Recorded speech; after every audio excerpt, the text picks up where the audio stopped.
Bonjour, dans cette vidéo, je vais vous montrer comment gérer ces ateliers en classe. Sans correction à apporter à la maison, sans correction à faire en classe, pour rester disponible pour ses élèves, sans photocopie à faire tout au long de l'année, sauf peut-être en début d'année pour les plans de travail, les fiches à plastifier, et en sachant précisément où en est chaque élève dans son travail tout au long de l'année. Travailler en atelier dans une classe, cela suppose des groupes d'élèves qui travaillent dans des ateliers qui tournent sur la journée ou sur la semaine. Cela permet de faire un vrai travail différencié, mais cela suppose aussi d'avoir une gestion efficace pour savoir où en est chacun de ses élèves. Je vais vous montrer les ateliers de ma classe, non pas que ce soit un modèle à suivre, mais pour vous montrer simplement comment mon outil s'articule avec ces ateliers-là. Et bien sûr, l'idée est que vous adaptiez cet outil à votre façon de travailler, à vos ateliers. Il y a 4 ateliers. Le premier des ateliers, c'est un rallye lecture. Les élèves ont à disposition à peu près 350 livres en exemplaires uniques.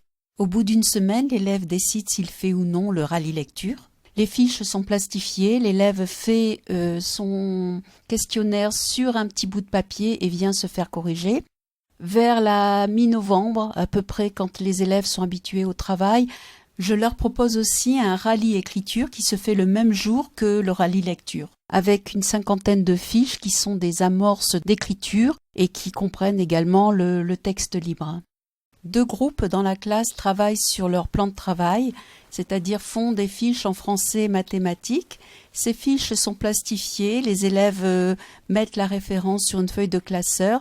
Donc les photocopies sont à faire en début d'année et ainsi que les plastifier, mais après il n'y a plus de photocopies à faire. Quand un élève a terminé son travail, je peux jeter un œil, voir si le travail est fait, mais après les habitudes sont prises et l'élève va prendre le classeur. Et pour faciliter les choses, la couleur du classeur correspond aux couleurs des fiches. Donc c'est l'élève qui se corrige lui-même avant de venir me voir. Le dernier atelier est un coin ordinateur avec un ordinateur disponible pour chacun des élèves du groupe. Chaque élève travaille sur les mathématiques et sur le français. Ce sont des exercices autocorrectifs, donc qui ne rentrent pas dans l'outil que je vais vous montrer, mais qui fera peut-être l'objet d'une vidéo ultérieure pour vous montrer comment je garde la trace.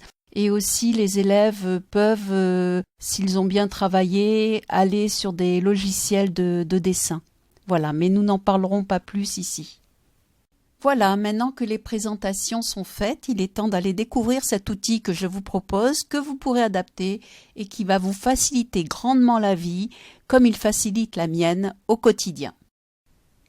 Nous voici sur le tableau de bord des différents ateliers, rallye lecture, rallye écriture, travail en autonomie, que je déroule un petit peu pour vous montrer. Voilà. On voit qu'il y a 4 couleurs correspondant aux 4 groupes d'élèves. Pour l'instant, les prénoms ne sont pas mis, donc c'est la première chose à faire en tout début de l'année. Je vais sur l'onglet groupe ici et je vois qu'il y a un tableau que je pourrais après imprimer en A4 paysage et je vais mettre les prénoms des élèves ici. Alors on va mettre Toto ici. Je ne vais pas compléter bien sûr tout un tableau, hein, vous le ferez avec vos élèves. Pierre, c'est juste pour vous montrer. Et Paul. Voilà.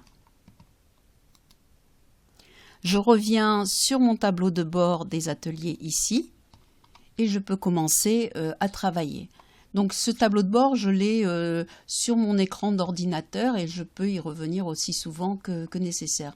Alors on va commencer par exemple par Toto ici et on va aller sur sa fiche lecture. Donc pour l'instant il n'y a rien, mais on voit que le prénom s'est inscrit. Donc Toto par exemple a emprunté le livre 3. Pas besoin d'écrire le titre, il s'écrit automatiquement. Donc il a emprunté on va dire le 15 mai. Voilà.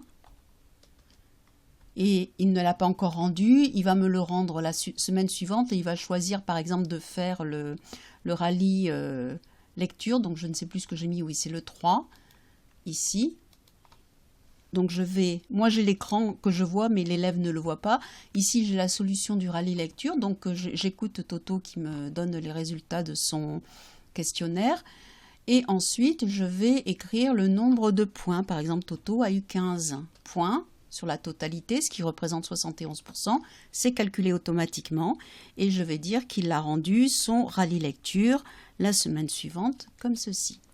Voilà, et je vais continuer. Par exemple, il va prendre le 12... Alors non, le 12, je ne peux pas parce que je suis allée que jusqu'à 10. Je vais vous montrer tout à l'heure. Il a pris le livre 4, par exemple. Excusez-moi, je me suis trompée. Vous voyez, il m'a changé le résultat. J'avais mis 15.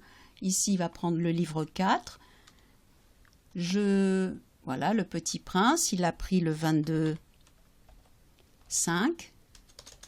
Alors, quand on fait contrôle virgule, ce que je ne fais pas pour l'instant, contrôle point virgule, pardon, il met la date du jour, d'accord? Mais moi, je voulais mettre 22,5. Voilà, il a rendu le 22,5. Il a rendu le livre, 22,5, non, 29,5. Voilà. Et par exemple, Toto a choisi de ne pas faire le questionnaire. Ensuite, il a pris le numéro, on va dire 6. Ici, ça correspond à ça dans la liste. Alors, bien sûr, la liste, vous pourrez la changer. C'est vous qui la complétez avec vos livres et vos réponses de questionnaire. Donc, le 29,5, il emprunte ce livre. Non, 39, ça n'existe pas. 29,5. Voilà. Il emprunte le livre. Alors, si je reviens sur la fiche ici, il n'y a qu'un livre parce que Toto n'a fait qu'un questionnaire, n'est considéré comme lu que les livres dont le questionnaire a été fait. Voilà. Donc ici, je ne mets rien pour l'instant. Voilà, je reviens et je vais vous montrer où est la liste des livres. Alors elle est ici. Il suffit de compléter dans l'ordre parce qu'en fait c'est un indexage. Vous voyez, le livre 2 c'est celui-ci, le livre 3 c'est celui-ci, etc. Ici on met les réponses au questionnaire. Ici l'auteur, bien que dans ce logiciel ça ne serve pas à grand chose. Et ici la totalité des points pour le questionnaire. Alors j'ai prévu pour 1000 lignes, il ne faut pas s'inquiéter si on voit ça. Soit on l'écrase, c'est la totalité des livres, mais c'est parfaitement inutile puisqu'on peut faire le décompte avec ça, -1. Hein. Voilà. Ou soit vous insérez des lignes, ce qui revient au même. Donc je reviens à mon tableau de bord, ici. Et si je veux savoir quels livres sont sortis, je vais ici. Et il me dit qu'il a pris Toto, Geoffroy de nulle part, et que le livre n'est pas encore rentré, que c'est le numéro 6. Voilà, cela vous indique si quelqu'un veut le même livre, savoir quand est-ce qu'il va rentrer, peut-être pour lui mettre de côté, ou savoir si un élève n'a pas rapporté un livre. Voilà, je reviens à mon tableau de bord ici. Nous allons maintenant voir le rallye écriture qui fonctionne un petit peu de la même façon. Alors par exemple, je vais aller sur la fiche de Marie en rallye écriture. On voit que le prénom de Marie s'est inscrit. Alors les rallyes écriture, je crois que ça va de 1 jusqu'à 50 ou 56, je ne sais plus. Donc je vais mettre qu'elle a fait la fiche 43. Donc c'est réponse à Madame Pourquoi. Elle l'a fait le 22,5 aussi, hein, pourquoi pas. Et elle a eu, alors je crois que ça va jusqu'à 70 ou 80 points, on va essayer de pas trop se tromper. Voilà. Et elle a eu 75%, donc c'était sur 80 points. Ça s'inscrit ici. Si je reviens sur le tableau de bord, on voit que Marie a bien son rallye écriture qui est noté avec le nombre d'écrits, le nombre total des points et le pourcentage de réussite. Donc voilà pour cet atelier. Nous allons voir maintenant pour le travail en autonomie. Donc je vais dérouler un petit peu ici. Et par exemple, Paul, ici. Voilà, son prénom s'est bien inscrit. On va regarder cette fiche ici qui comporte de la lecture, de l'orthographe, mathématiques. Alors bien sûr, vous pouvez changer tout ça, vous pouvez écrire. J'ai protégé les fiches en écriture. Ici, je vais vous montrer. Mais il suffit de d'ôter la protection. Voilà, elle s'enlève sans mot de passe. Ça vous permettra de faire les changements. Par contre, je vous conseille de garder la protection pour votre travail parce que sinon, vous risquez d'écraser des formules. Bon, on va aller voir un petit peu ce qu'il a fait Paul. Alors Paul, il fait des fiches. Il en a fait une par exemple en lecture, il a eu un point vert. Alors le point vert c'est J, le point orange c'est K et le point orange, non excusez-moi, le point bleu c'est K et le point orange c'est L. Et si la fiche n'est pas réussie, alors autant dire que pour moi ça ne sert jamais, parce qu'une fiche qui aurait un point rouge, c'est une fiche qui de toute façon va être faite ou à qui pour l'élève je vais donner des indications. C'est la lettre majuscule R. Voilà. C'est pour cela que je vous disais qu'il était plus pratique de noter, de se mettre en majuscule, parce que ça permet justement de ne pas avoir à changer à chaque fois, puisque tous les chiffres, les dates s'écrivent en majuscules. Alors je suis un peu en train de compléter tout le tableau, je vous fais voir comme ça les différentes choses, hein. Voilà, et puis on ira voir tout à l'heure ce que ça donne. Alors symétrie par exemple, c'était bien. Problème. Alors je mets deux sortes de problèmes, et vous pouvez bien sûr changer les titres. Ce qui compte, c'est d'avoir voilà. Je peux en mettre plusieurs là, peut-être. On le fait un peu réussir aussi. Voilà, conjugaison. Alors au total, il y a 300 fiches. Et en fait, donc conjugaison, j'en ai mis 3. Il faudra retenir pour tout à l'heure. K. Alors fichier d'Helios, c'est un fichier que j'apprécie beaucoup, que j'ai acheté donc, et qui a des fiches photocopiables. Donc pas photocopiables, pardon. Ce sont des fiches qui sont sous transparent déjà. Moi je les ai plastifiées pour que ce soit plus facile d'usage. Voilà. Mais c'est un super fichier. Voilà, je reviens. J'ai rempli beaucoup de choses pour Paul. Et Paul, on voit effectivement que toutes les catégories sont remplies. Alors, peu importe qu'il ait eu un point bleu, un point orange, moi je considère que quand le travail est fait, eh bien, ça veut dire qu'on est passé par là. J'essaye quand même, si on a un travail orange, de donner des explications à l'élève et puis qu'il recommence. Alors, ici, on voit apparaître des choses qui ne devraient pas apparaître. C'est une petite erreur, c'est parce que j'avais fait des calculs provisoires, je vais les effacer. Donc ici, on a tous les travaux qui sont faits et le total ici du travail fait. Alors pour ma part, ce que je demande, c'est qu'un élève, puisqu'il a 2 séances de travail en autonomie dans la semaine, je lui demande de faire au moins 2 fiches à chaque séance. Et les 2 fiches, donc après, je peux voir par rapport à la totalité, s'il a rempli son contrat.